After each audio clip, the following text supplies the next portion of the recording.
वहीं निर्वाण रुद्र को नजरअंदाज करते हुए उस कूड़े में से 6 लकड़ी के टोकन बाहर निकालती है और वो देखती है कि टोकन दूसरों से काफी अलग थे और उन पर अजीब से नाम लिखे हुए थे। वो टोकन उसे पहचान में इसलिए आ रहे थे क्योंकि उन पर उनके फोटो बने हुए थे जो कि उनके बचपन के थे। वो उन सभी टोकन को लेकर दिव्यांश के पास जाती है। निर्वाण, भैया ये हमारे टोकन दूसरे बच्चों से अलग क्यों हैं और इन पर हमारे बचपन की फोटो क्यों बनी हुई है? क्या ये हमें नर्सरी से शुरू करवाएंगे? दिव्यांश रुद्र से अपना ध्यान हटाते हुए निर्वाण की बात का जवाब देता है। हाँ, लगभग ऐसा है।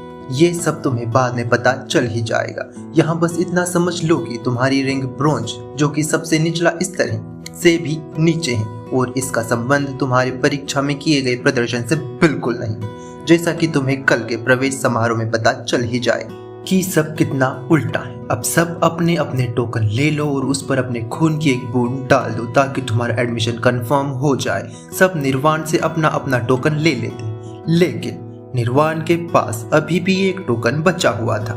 निर्वाण उस टोकन को देखकर बोलती है, सुनहरे बाल, सुनहरी आंखें, साफ गोरा रंग। फिर वो शुभ की तरफ देखती है और बोलती है, शेख साहब कहीं ये टोकन आपका तो नहीं? शुभ उस टोकन को अपने हाथ में लेते हुए बोलता है, ये टोकन तो मेरा ही है, लेकिन इसमें बनी ये फोटो कहाँ से आई?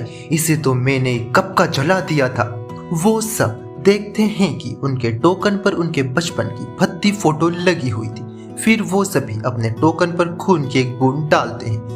वो टोकन चमकने लगता है और उसमें से आवाज आती है, प्रवेश सत्यापित किया गया। छात्र की वास्तविक पहचान रुद्र महावंशी।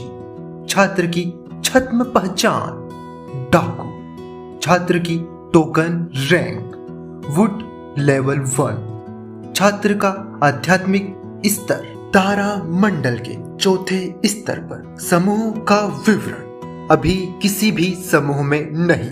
प्रवेश सत्यापित किया गया। छात्र की वास्तविक पहचान निर्वाण महावंशी। छात्र की छद्म पहचान लुटेरी। छात्र की टोकन रैंक वुड लेवल 1।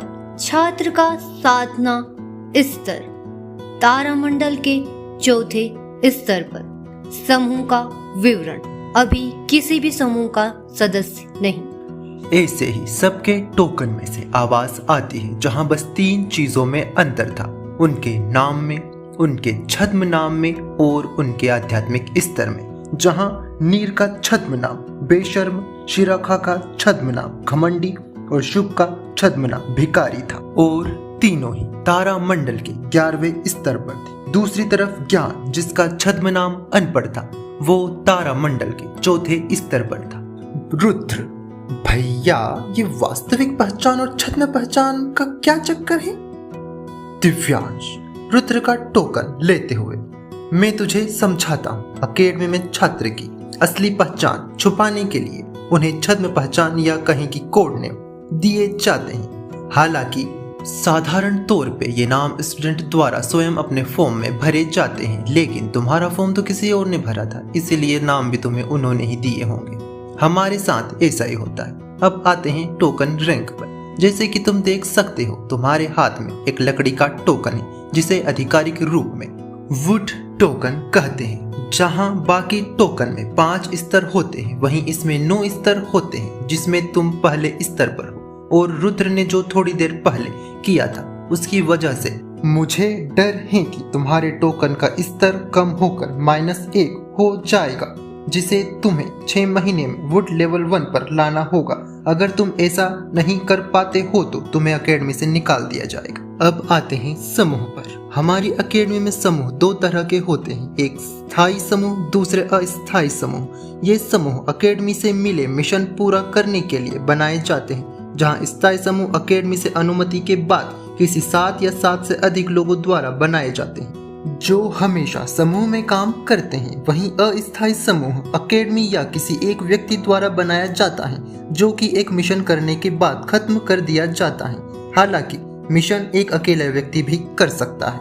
वो ये सब बातें कर ही रहे थे कि एडमिशन ब्लॉक के दरवाजे पर एक लड़का आता है और बोलता है, वो कौन है जिसने मेरे छोटे भाई पर हाथ उठाया। तभी शीरा का, अरे वाह, ये मोटा लड़का तो उससे भी मोटे लड़के को साथ लाया है। शिराका की बात सुनकर वो सब दरवाजे की तरफ देखते हैं। दरवाजे पर खड़े उस व्यक्ति को देखकर छात्रों के बीच बातें शुरू हो जाती हैं।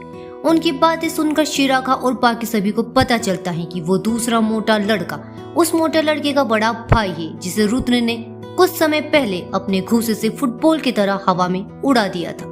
और ये दोनों भाई हाथी समुदाय के मुखिया के बेटे हैं, जिसमें से बड़े बेटे का नाम शक्ति बलवंशी है और वहीं छोटे बेटे का नाम बल प्रताप बलवंशी है। शिराका, देखा तुम लोगों ने, इनके शरीर की तरह ही इनके नाम भी भारी हैं, और अगर इनकी उपस्थिति को मद्देनजर रखकर देखा जाए तो इनकी बुद्धि इनके शरीर और इनके नाम से भी ज्यादा भारी है। बल प्रताप बलवंशी अपने बड़े भाई से, भैया वो लड़का जो अपने अजीब से टोकन में कुछ देख रहा है, उसने मारा था मुझे।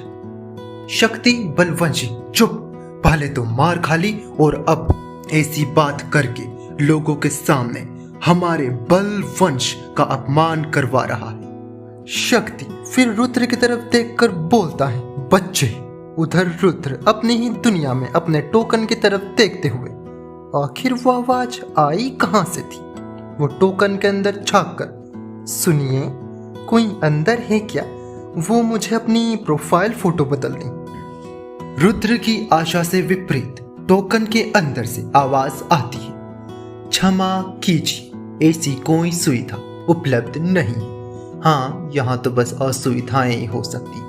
तभी उसके कान में एक आवाज पड़ती है। रुद्र उस आवाज की तरफ देखता है।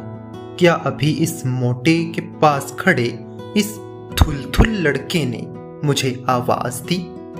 शक्ति गुस्से में, मैंने तो सोचा था कि मैं तुम्हें प्यार से समझा दूंगा, लेकिन लातों के भूत बातों से नहीं मानते। इतना बोलते ही वो रुद्र की तरफ तेजी से बढ़ने लगता है। उसे रुद्र की तरफ तेजी से बढ़ता देखकर वहां खड़े छात्र शक्ति के बारे में बात करने लगते हैं। ये लड़का तो गया, सुना है कि ये लड़का गोल्डन स्तर पर है और अकेडमी के तीसरे सबसे शक्तिशाली समूह का वॉइस लीडर होने के साथ साथ बहुब्रह्मांड मंडल का अजय योद्धा है। ये तो इसे बस देखने भर से ही मार